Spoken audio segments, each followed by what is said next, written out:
Shalom, selamat pagi Bapak Ibu, Saudara-saudari terkasih.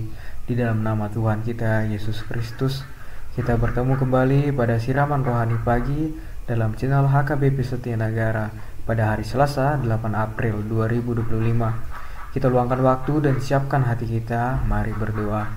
Kembali kami berdoa memuji nama-Mu ya Allah Bapa atas segala berkat karunia-Mu yang dapat kami rasakan sepanjang hidup kami. Kiranya Roh Kudus-Mu menyertai hati dan pikiran kami, juga kiranya sertai kami Allah dalam tangan penyertaan-Mu. Bukakanlah hati dan pikiran kami sebelum mendengarkan firman-Mu pada pagi hari ini, dan kiranya melalui firman yang akan kami dengarkan sebentar lagi Allah, dapat menyegarkan hati kami sebelum memulai segala aktivitas pada hari ini, agar perbuatan kami seturut kehendak Tuhan. Inilah doa permohonan yang kami panjatkan di dalam nama Tuhan Yesus Kristus Tuhan kami. Amin. Shalom Bapak Ibu Saudara-saudari terkasih. Dalam kesempatan kali ini, ayat yang menyapa kita pada pagi hari ini diambil dari Yesaya pasal 66 ayat 10 yang akan saya bacakan. Berikut firman Tuhan. Bersukacitalah bersama-sama Yerusalem dan bersorak-soraklah karenanya. Hai semua orang yang mencintainya, bergiranglah bersama-sama dia segirang-girangnya. Hai semua orang yang berkabung karenanya. Demikianlah firman Tuhan. Bapak Ibu Saudara-saudari terkasih, apakah kita kadang merasa hidup ini penuh dengan tantangan dan pergumulan? Mungkin dan tentu dari kita yang sedang mengalami masa-masa sulit, baik itu dalam hubungan pekerjaan, kesehatan, atau percintaan. Namun ada satu hal yang bisa kita miliki, yaitu sukacita dalam berkat Tuhan. Ayat yang kita baca dari Yesaya pasal 66 ayat 10 mengajak kita untuk bergembira, bersukacita, dan merayakan berkat Tuhan, khususnya berkat pemulihan yang Allah janjikan bagi umat-Nya. Mari kita renungkan lebih dalam tentang makna sukacita ini di dalam kehidupan kita. Yesaya menulis kepada umat Israel yang sedang berada dalam masa penderitaan dan pembuangan. Mereka merasakan kesulitan yang luar biasa dan harapan nampaknya sangat tipis. Namun dalam bagian ini Tuhan memberikan janji pemulihan dan kebangkitan. Yesaya pasal 66 ayat 10 menyerukan kepada umat Allah untuk bergembira dengan Yerusalem, karena tempat itu akan dipulihkan dan dipenuhi dengan berkat-Nya. Yerusalem dalam konteks ini adalah simbol dari kemuliaan dan hadirat Tuhan.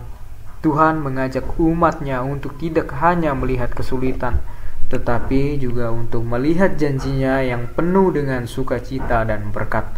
Kita pun mengingat bahwa di tengah kesulitan hidup kita juga harus melihat janji pemulihan Tuhan dan merayakan berkat-Nya. Dalam kehidupan gereja, kita dipanggil untuk saling menguatkan dan bersukacita bersama. Ketika suatu orang bersukacita, kita semua ikut bersukacita. Tentunya Bapak Ibu dan saudara-saudari sekalian, itu yang harus kita lakukan. Jangan kita susah melihat orang senang dan senang melihat orang susah. Karena ketika satu orang berduka, kita pun seharusnya juga ikut merasakan kesedihan mereka. Sukacita bukanlah sesuatu yang harus dinikmati sendiri, tetapi hal yang harus dibagikan dan bisa dibagikan dengan sesama kita. Sukacita yang dimaksud juga dalam Yesaya pasal 66 ayat 10 ini bukan hanya bersifat fisik atau materi. Ini adalah sukacita yang datang dari pengharapan rohani dan pemulihan yang diberikan Tuhan kepada umat-Nya. Yerusalem sebagai simbol kerajaan Allah adalah tempat di mana umat Tuhan dapat merasakan damai sejahtera dan kedamaian yang sejati. Begitu juga dengan kita. Sukacita sejati datang ketika kita hidup dalam hadirat Tuhan dan merasakan pemulihan-Nya di dalam hati. Bapak, Ibu, dan saudara-saudari yang terkasih, Yesaya pasal 66 ayat 10 mengajak kita untuk melihat hidup dengan perspektif yang berbeda. Bukan hanya melihat kesulitan, tetapi juga melihat berkat dan pemulihan yang Tuhan janjikan. Sukacita yang kita alami tidak bergantung pada keadaan luar, tetapi pada hubungan kita dengan Tuhan yang memulihkan kita dan memberikan damai sejahtera di dalam hati kita masing-masing.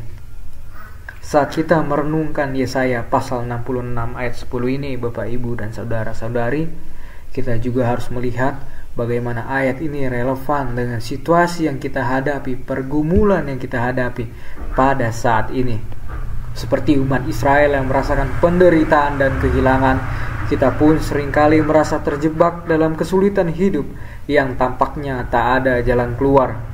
Namun janji Tuhan yang disampaikan melalui Yesaya mengingatkan kita bahwa pemulihan dan berkat-Nya bukan hanya milik masa lalu, tetapi juga tersedia bagi kita hingga hari ini. Dalam dunia yang penuh dengan ketegangan, konflik, dan ketidakpastian, kita dipanggil untuk tetap bergembira dalam sukacita yang datang dari Tuhan. Sebuah sukacita yang tidak bergantung pada keadaan dunia, tetapi pada pengharapan dan janjinya yang tidak pernah gagal. Oleh karena itu, kita harus mengingat bahwa sukacita dalam Tuhan adalah sumber kekuatan kita untuk menghadapi tantangan hidup di zaman ini. Dan kita dipanggil untuk membagikan sukacita ini kepada orang lain, orang di sekitar kita, baik dalam komunitas, punggungan, di dalam gereja maupun dalam lingkungan sekitar kita.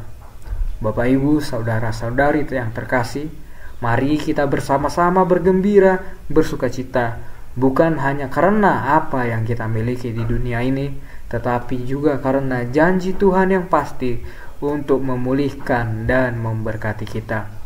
Mari juga kita bagikan sukacita ini kepada sesama kita, kepada orang sekitar, kepada orang yang kita kenal, dan kepada orang yang tidak kita kenal, agar mereka merasakan kasih dan berkat Tuhan melalui hidup kita. Amin. Terima kasih Allah Bapa, kembali kami mengucap syukur atas penyertaan-Mu kepada kami. Telah kami dengar firman-Mu yang mengingatkan kami agar tetap setia mengandalkan-Mu di setiap hari kami melalui doa dan puji-pujian. Kapanpun itu, ketika kami bersukacita maupun berduka cita, kiranya juga mampukan kami ya Allah mengikuti ajaran dan perintah-Mu. Ajar juga kami ya Allah untuk dapat mengingat segala berkat yang telah Engkau berikan di sepanjang hidup kami yang telah kami lalui. Kiranya juga iman kami bertumbuh dan senantiasa melakukan kehendak-Mu terlebih lagi di dalam hari ini. Ya Allah, kami mohon agar segala pekerjaan, kegiatan, kiranya segala yang kami lakukan berkenan kepadamu. Tidak lupa juga kami berdoa untuk jemaat-Mu yang sedang sakit, ya Allah, baik itu yang dirawat di rumah sakit maupun dirawat di rumahnya sendiri. Kiranya berikanlah kesembuhan, ulurkan tangan pengasihan-Mu melalui obat dan juga tenaga medis. Kami juga tidak lupa berdoa bagi jemaat-Mu yang sedang mencari pekerjaan, ya Allah. Kiranya tunjukkanlah cara mereka untuk mendapatkan pekerjaan yang terbaik. Begitu juga dengan jemaat-Mu yang sedang mencari jodoh atau pasangan hidup.